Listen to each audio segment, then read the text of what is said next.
Hello, everyone, and welcome to the channel. I decided today I'm going to talk about being back on ADHD meds after being off of it since 2018. This is going to be fun because it's been something else, but it's been very revealing being back on it. I guess I should tell you why I got off the medication in the first place. Back in November of 2018, I moved back to New York. Before, when I was living in South Carolina, it was no problem getting my ADHD meds. I got it through my primary care physician in South Carolina. No problem. I would get my refills. I got 3 months at a time, like three separate prescriptions, for each month. But I didn't have to go back to his office every month for a prescription or talk to him. It was wonderful. Okay, moved to New York, have to refill my prescription, and they're like, well, you need to see a psychiatrist because your primary care cannot fill the prescriptions in New York. Now, meanwhile, I didn't have a new primary care yet, and I was just like already going through it, moving back to New York because New York is New York. And I was just like, I don't think I can do this right now. So I'm going to have to take myself off of Vyvanse, which was a little scary after being on it for probably, I would say, around 8 years or so, maybe longer. So I decided, okay, Roz, we're going to just jump in head first and get off of Vyvanse and see how this goes. And I have to say that when I got off of it initially, I was fine because I wasn't working and I was in my creative zone and I was great. Let's dive into the things I noticed being off of Vyvanse versus being back on it. Being on Vyvanse made me very structured and organized. That's what I loved about being on Vyvanse. It was the time when I got on it that I realized that my life changed because before it, I was so unstructured. I know it's hard for people to believe I was unstructured, the people who've known me a long time, but not long enough to know me before I was on Vyvanse. So to them, I've always been really structured, and they're like, "Oh, well, you're an EA and you're a high level EA and you get all this stuff done." And I was like, "Yeah, but it was more challenging when I wasn't medicated versus being medicated." That's the key. The one thing is I did learn is that being very structured did not change when I was off of it. The 4 years and change that I was off the medication, I was still writing my lists. I was still keeping track of things. And I actually was using Trello for my channel and for anything else that I need to be structured. And in actuality, I took it a step further and became a certified Scrum Master and became a project manager. So that did not change. And the one thing I learned is that if you're on medication long enough to develop the skills that you need, you can be off the medication sometimes. You may at some point need to get back on it for other reasons, but once you learn certain skills, and you will learn some skills if you're on the right ADHD meds. Vyvanse just happens to be the one for me, but if you're on it long enough, you will develop some skills that you will still have even if you're not on the medication. Another thing that I learned about being on it versus being off it is getting back on Vyvanse made me realize that as a creative, I need times when I'm not on it. Vyvanse is great for structure, as I said, but not necessarily great for being creative, in my opinion, for me.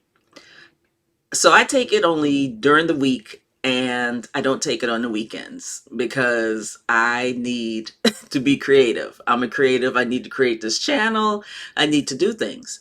And I find that it is hard to be creative when I'm on ADHD meds.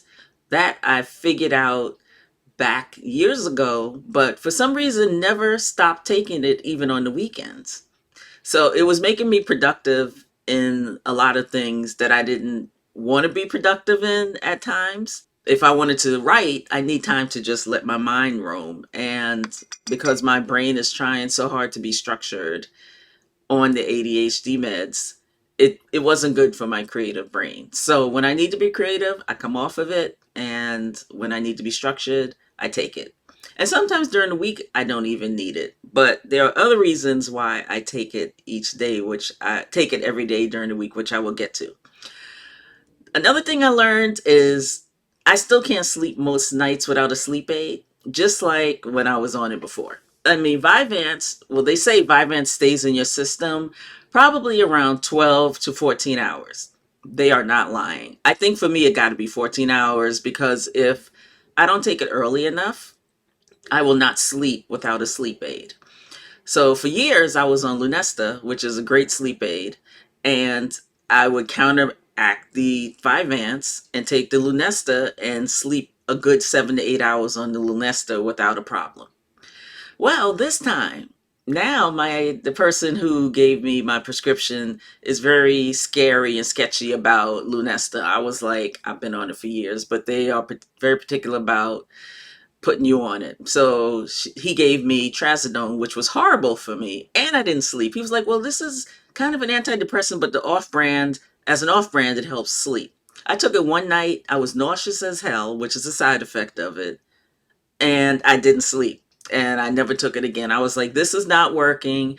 I'm gonna go back and take my little off-brand sleeping pill to go to sleep." But I really didn't want to have to continue on that. So what I did was yesterday I tried something new. I took my Vyvanse early. I got up at 6 a.m. I was like, I'm taking this at 6 a.m. I need to figure out when the cutoff point is that I will get sleepy and go to sleep. Even if I risk not sleeping last night.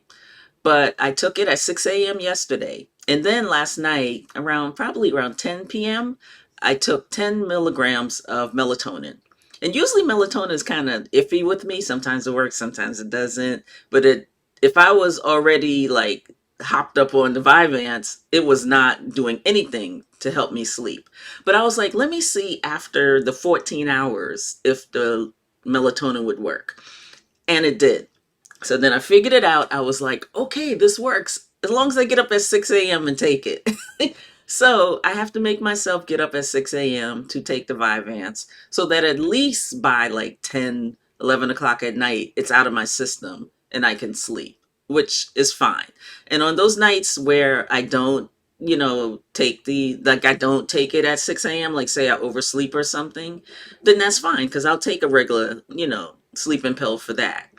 But the good thing is I don't have to take it all the time, which is amazing. So I'm glad that I figured that out. So no more Lunesta, which they weren't going to give me anyways, and we're not touching the trazodone anymore. They can have that back. The weirdest thing that I figured out this time that I never thought about the first time I was on Vyvanse is I did not realize that I had a binge eating problem that correlated with my ADHD. I always used to complain that my cravings were super intense. I would have a hard time losing weight no matter how much I exercised and no matter how well I ate. I always wanted something sweet.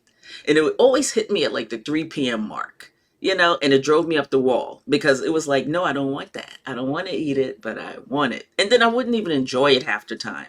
And I was like, something else is going on here. And so I started researching because that's what I do. I research myself because if you're ADHD, you're extremely aware of yourself. And I realized that when I was on Vyvanse before, thinking back, I lost a lot of weight when I was on it. And I was able to control my eating back then. And then when I got off of it, I was okay for a while until I hit COVID. COVID, all it takes is COVID and a bad job to get to mess with your weight, and that's when it hit me again. And so now that I'm back on Vyvanse, I definitely can tell the difference, especially taking it during the week and not on the weekends. During the week, I am fine. I'm good. Minimal cravings. If I want something sweet, it's usually comes and goes very quickly. The weekends when I'm not on it, ooh, that's party time. Yeah. That's craving time. And that's when I was just like, that's the key. So now I am aware of that. And I'm talking to my doctor about what I can do about the binge eating on the weekends without taking the Vyvanse on the weekends because remember, I want to be creative. So yeah, it's always something. But I have to say, life was nice off of Vyvanse. but I do feel more productive. I do feel more productive being back on my ADHD meds. It definitely helps with the boring things. And we all have boring things in life we have to do. It's just part of life. By the way, it's interesting that Vyvanse was approved for treating binge eating. So I'm sharing that for anybody who may not be ADHD watching this video but suffers from binge eating. Vyvanse is FDA approved for binge eating. So that's a good thing. And that's great for me too. But still, I don't want to take it on the weekends. So I have to deal with the consequences of these things, which is either to take my calories way down during the week so that I can balance out, my crappy eating on the weekends, or, got to figure it out. It's always something, as I said. But anyway, I hope this information has helped you, but I just wanted to share my adventures of being back on Vyvanse. And yeah, I'm kind of happy to be back on it. It does serve a purpose. If you enjoyed this information, please subscribe to the channel. And I look forward to speaking to you again in the future. Bye.